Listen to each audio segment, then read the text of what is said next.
Hi guys, my name is Amy Cho. I'm a golf professional. Today we're going to talk about the rule changes for 2019. I've played on the LPGA Tour tournaments, Symetra Tour, and Division 1 collegiate golf, so I've competed a lot. So all these rule changes actually mean a lot to me. So I am very interested. So today, out of 20-some changes, I've picked my top 10 rules, which I think are very interesting or something that might help you out during your play. So let's take a look at my top. Number 1 is on the putting green. When you're putting now, you no longer have to take the flag out. You can leave it in.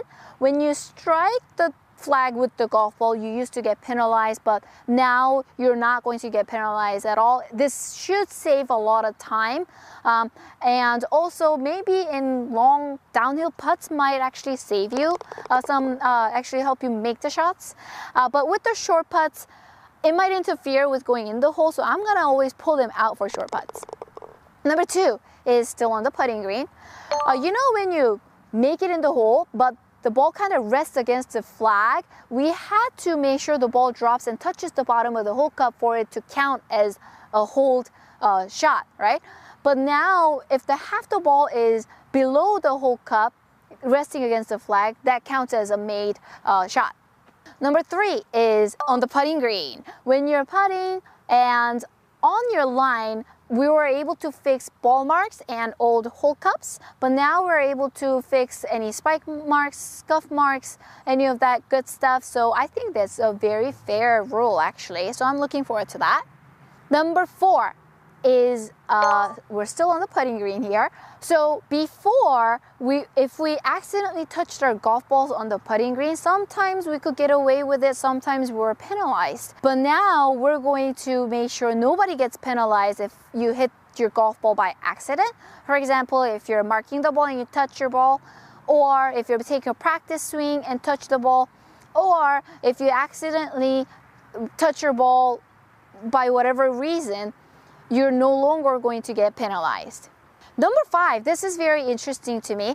This probably applies to tour professionals. Now the caddies are no longer able to line you up. So the reason behind that is because they believe that the ability of a golfer to align themselves up is part of a golf skill. So this is why caddies are no longer able to line you up. This will be very interesting to observe because more LPGA players rather than PGA Tour players tend to rely on their caddies to help line up. So I'm going to be looking at this closely during the 2019 and see how it plays out.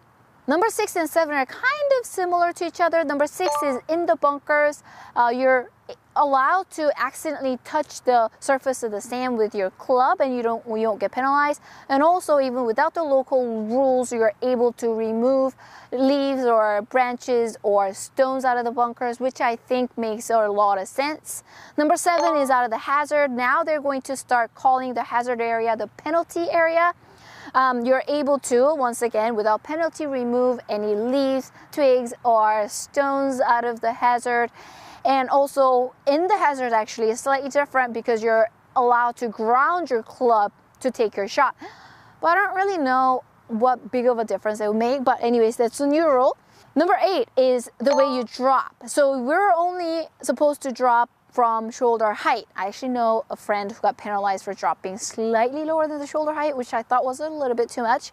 But anyways, shoulder height. Now you're supposed to drop from the knee height. So maybe if you drop from the knee height, then it might help you out with a little bit better lie. I'm not sure, more control over that drop. But if you have like stiff shoulder and you have trouble lifting all the way up, it might help you out. But if you're like this, I think it's gonna hurt my back a little bit more. But anyway, so watch for the pros dropping like this, okay? Number 9 is the double hit. Before, when you used to hit and you accidentally double hit, then you used to count that second hit plus the penalty. So it was really 2-shot penalty. But now they're getting rid of it altogether. So even if you double hit by accident, it only counts as 1 shot, which is, I think, pretty fair, right? Number 10, when you hit the golf ball and the golf ball actually hits you by accident, we used to get penalized. But now they're getting rid of that rule. So one time I was actually playing in a golf tournament, and it was a blind hole, so we couldn't really see where the drivers would land. So we weren't sure if the group in front are still, still in play, or if they've left or not. So my playing partner's caddy actually went ahead to poor caddy, right? So he was out there, and my playing partner actually ended up hitting him in the head. So he got carried out to the ER, which was quite scary. He was fine, but so she actually ended up hitting her caddy, and she was also penalized on top of that. I thought that was just a little bit much, but rules are rules. So she was penalized, and she actually ended up picking a random person from the gallery to help her out for the rest of the 9 holes, which was very nice of that gentleman. That was a fun story. So anyways, no more penalties if you hit yourself by accident. I think that's a fair enough rule. So these were my top 10 new rule changes for 2019.